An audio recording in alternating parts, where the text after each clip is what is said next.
हम बैठे हैं आज एक ऐसी शख्सियत के साथ जिन्होंने कोरोना काल में आम जनता के लिए एक मददगार बनकर साबित हुए और उन्होंने भारतीय जनता पार्टी से आंवला विधानसभा से टिकट के लिए भी दावेदारी ठोक दी है। आइए बात करते हैं इनसे किन किन मुद्दों के साथ कैसे कैसे ये चुनाव लड़ेंगे। निहाल सिंह जी, क्या मुद्दे रहेंगे जिनको लेकर के आप जनता के बीच में आएंगे? देखिए, अगर मैं जनता की बात करूं, क्योंकि मैं पिछले लगभग 7 साल से आंवला तहसील में, क्योंकि आंवला तहसील और बिसौली तहसील दोनों में मेरा मैंने एक जैविक खेती का कार्यक्रम चलाया है। उसमें मेरे बहुत सारे जो सामाजिक समस्याएं हैं उन पे मैं अपना एक छोटा सा कंट्रीब्यूशन, कहीं सहयोग, कहीं अगर एजुकेशन या अवेयरनेस की बात है तो वो हमारे पूरी टीम उसको कर रही है। अभी जो मुद्दे हैं, अगर हम बात करें अपने आंवला विधानसभा क्षेत्र की, तो बहुत सारी चीज़ें हैं जिन पे काम होना वहाँ बाकी है। मेरा बेसिक जो है वो ये है, क्योंकि ज़्यादातर इस विधानसभा में कृषक हैं और मैं खुद एक किसान हूँ, खेती करता हूँ। आज मैंने एक दूसरे तरह की मुहिम चलाई है जैविक खेती का। अभी हमारे माननीय प्रधानमंत्री जी ने भी जीरो बजट खेती और नेचुरल फार्मिंग का और ऑर्गेनिक फार्मिंग का, उन्होंने भी बहुत सारी सेंट्रल गवर्नमेंट की और स्टेट गवर्नमेंट की भी योजनाएं हैं जिनका लाभ किसान भाई ले सकते हैं। तो मेरा जो मुद्दा है वो ये है, वैसे तो बड़ा है, पूरे देश के लिए है वो, लेकिन शुरुआत हम आंवला क्षेत्र से करेंगे जिसकी ऑलरेडी हम कुछ कर चुके हैं। कि भारतीय कृषि में बहुत सारी संभावनाएं हैं, रोजगार की भी और आय की भी, पर्यावरण की भी, पर्यावरण शुद्धता की भी। तो इन सारी चीज़ों पे ही मेरा ये रहेगा कि किस तरह से हम किसान के जीवन को समृद्ध बना सकें, जिसमें शिक्षा भी है, स्वास्थ्य भी है और उसकी आय भी है।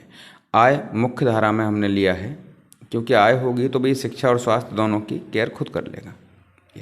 अच्छा, किसान तो हैं ही, उसके अलावा आंवला नगर के लिए आपने विकास के लिए क्या रोड मैप बना रखा है, क्या सोच रखा है मन में?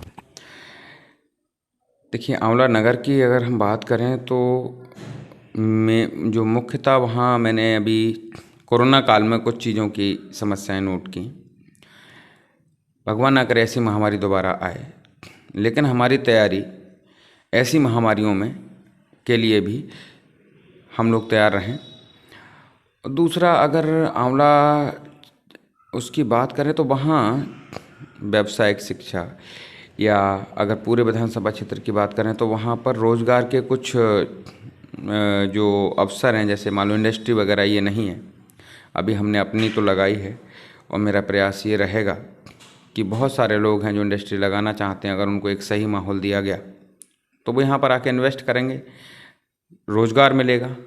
जब लोगों को रोज़गार मिलेगा, सीधी सी बात है, आंवला नगर वहाँ नज़दीक है तो वो लोग अपनी जो दैनिक चीज़ें हैं उनके लिए वहाँ जाएंगे। जब एक अच्छी जेनेटरी लाइक इंडस्ट्री अगर यहाँ आ जाएगी तो नगर का भी विकास होगा। मुख्यतः अभी मैं एक चीज़ देखता हूँ आंवला में, जिस पे ज़्यादा मैं नहीं मतलब उससे ज़्यादा मैंने बाकी लोगों में बैठ के वहाँ क्या क्या समस्याएं हैं, ये अभी मैंने शुरू, बहुत ज़्यादा नहीं जा पाया हूँ, शुरू किया है। तो मिल के उनके साथ में क्या क्या चीज़ें हैं, क्या समस्याएं हैं जिन पर विचार किया जा सकता है, जिनको आगे समाधान किया जा सकता है। एक मुझे दिखती है कि आंवला में किसी रोड से घुसो, चारों तरफ बहुत गंदगी, जो शहर का कचरा है वो वहाँ पड़ा मिलता है। इसके लिए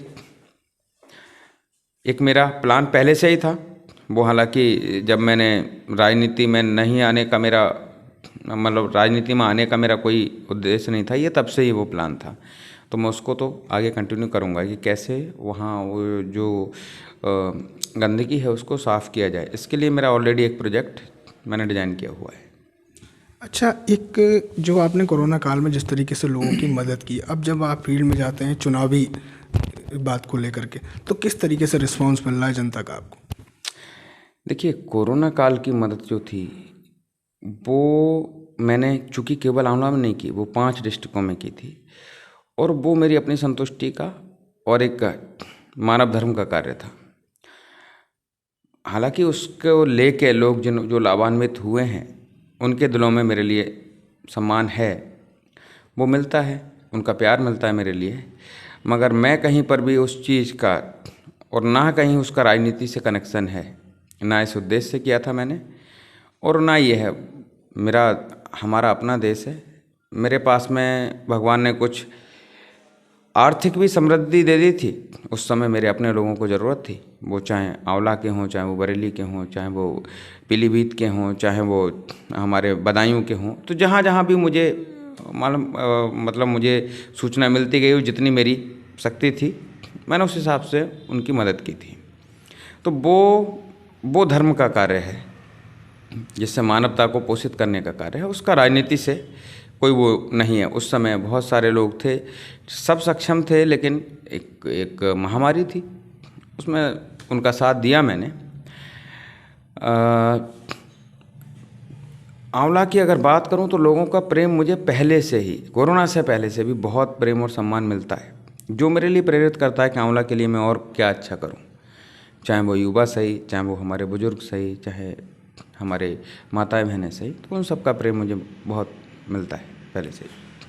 चूँकि जन्म आपका बदायूं डिस्ट्रिक्ट का है, आपने क्या चुना, ऐसा क्या ऐसा चुना आंवला के अंदर कि आपने उसे कर्म स्थली बनाने का निर्णय किया? देखिए, मेरा बदायूं और बरेली बॉर्डर पे गांव पड़ता है। मैं पहले बरेली में मैंने एक अपना काम शुरू किया था, तो मैं आंवला होते हुए आता था। करीब मेरा 7-8 साल वहाँ से आना जाना रहा है। तो मैं चूँकि किसान का बेटा हूँ, मैंने देखा लोग मेहनत कश हैं, ज़मीन बहुत अच्छी है, यहाँ पर बहुत सारी संभावनाएं हैं। अगर मैं एक छोटा कोई प्लेटफॉर्म दे सकता हूँ तो ये लोग बहुत आगे जा सकते हैं। और जो हमारी भारतीय कृषि है, उसने हमें सोने की चिड़िया बनाया था। अगर हम पिछले 1500 सालों की बात, 500 साल छोड़ के 1500 सालों की बात करें, 2015 तक की, 1500 ईस्वी तक की, तो भारत का लगभग 60% पूरी विश्व की जीडीपी में हिस्सा था। अगर उसका चिंतन करें तो हमारी कृषि से ही ये मुख्य जो स्रोत था हमारा, वो कृषि का था। हमारे उत्पाद लोग लेते थे, और सोने, उस समय सोना था, करेंसी का ज़्यादा चलन नहीं था, तो वो सोने के बदले में उसको लेते थे। तो हमारे देश में बहुत सोना था। तो वहाँ जो आंवला में संभावनाएं हैं कृषि की, बहुत अच्छी हैं। पूरे प्रदेश में है, केवल आंवला में नहीं। लेकिन आंवला में मैंने इसलिए चुना, मैं जब जाता था बरेली से और वहाँ होते हुए देखता था, मेजरली उस समय मुझे मेंथा की ज़रूरत थी। मेंथा वहाँ बहुत अच्छा होता था, जो मेरा रूट था, और कई लोगों से मेरी बात भी हुई थी, तो लोग सरल लगे मुझे।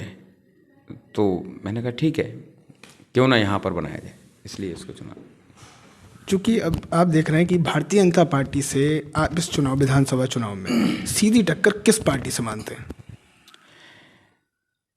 देखिए, राजनीतिक उसमें मेरा चूँकि कोई राजनीतिक अनुभव भी नहीं है बहुत बड़ा, लेकिन हाँ ये है, अगर आंवला विधानसभा की बात करें तो समाजवादी पार्टी और भारतीय जनता पार्टी दो मुख्य धारा में रहेंगे।